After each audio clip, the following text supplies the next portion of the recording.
deteksi, baru kita lakukan pemeriksaan lab semuanya ya. Iya. Nanti kadang juga kita bertemu dengan ibu, mungkin status gizinya yang kurang, kita hanya merujuk ke gizi itu hanya untuk mendapatkan PMT. Tapi sementara untuk konselingnya tidak ada, ya kan? Saya rasa untuk ke depan mungkin setelah masuk pembelajaran ini kita tahu arahnya kemana pasien yang akan kita lakukan apabila ditemui masalah pada kehamilan. Kemudian mampu melakukan deteksi dini kelainan penyakit gangguan yang diderita ibu hamil. Ini mungkin untuk melakukan deteksi kita sudah melakukannya. Kira-kira betul apa enggak? Betul. Betul.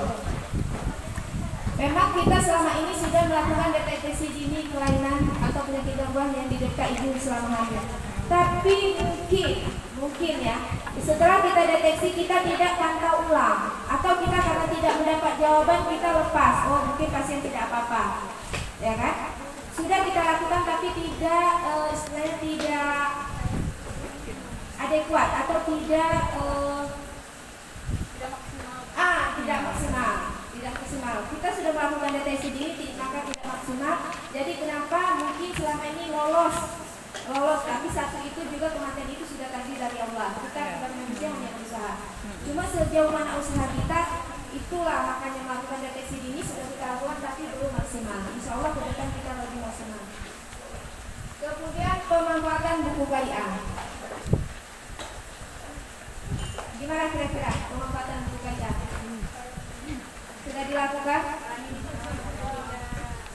Belum ya? Sudah.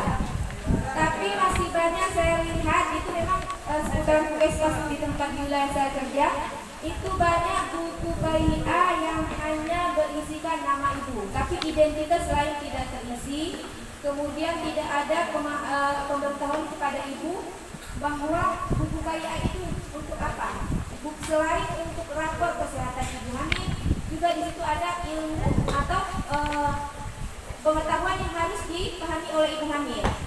Tapi kita kadang-kadang tidak kasih tahu kan bahwa ibu harus baca buku ini. Ada loh, kalau seandainya ibu pada kehamilan jumpa hal-hal yang seperti ini, seperti di buku, ibu kemana perginya? Atau untuk mendeteksi awal pada bayi itu juga ada di buku. Cuma kita lewat.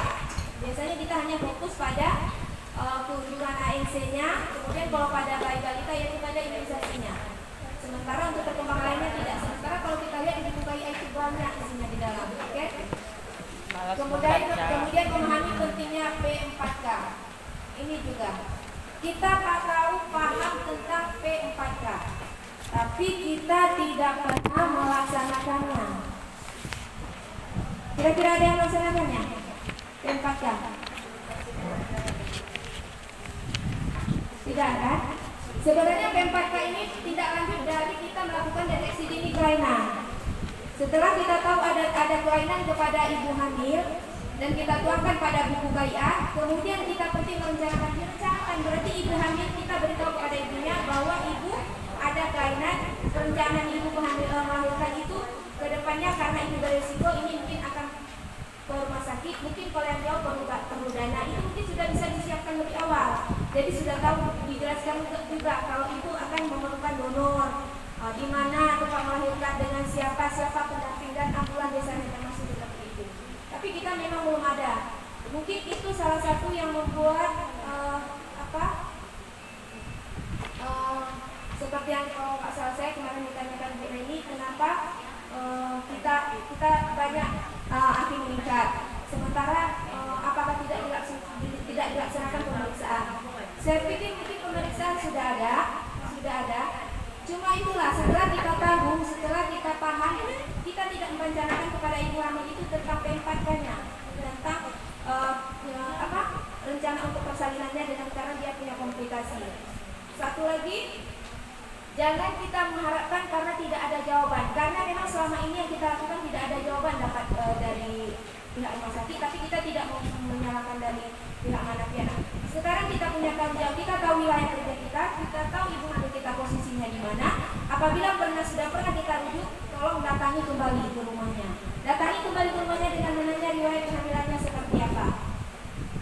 Kalau bisa koordinasi dengan bidan, dengan dokternya, dokter obstetnya juga bisa dikonfirmasi dengan dokter obstetnya.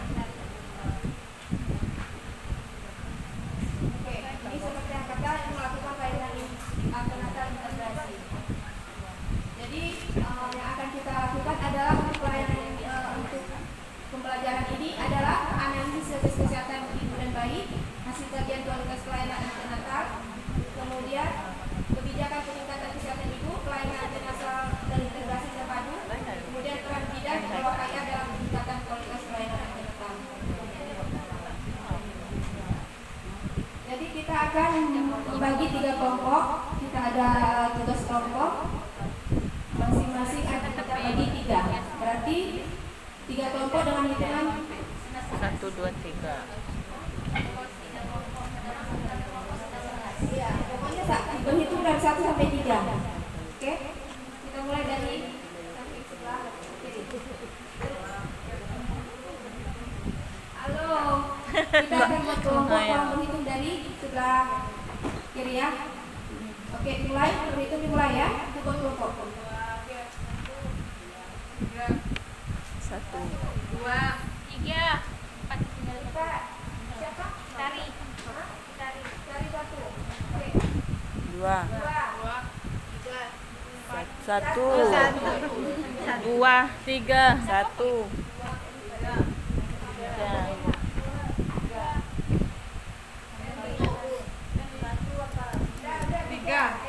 Kelompok apa? Rilis tadi apa? 3. Berarti 2 ya? 2. Oke, yang 1 dengan yang 1, yang 2 dengan yang 2, yang 3 dengan yang 3. Kita buat kelompok. Silakan buat kelompok.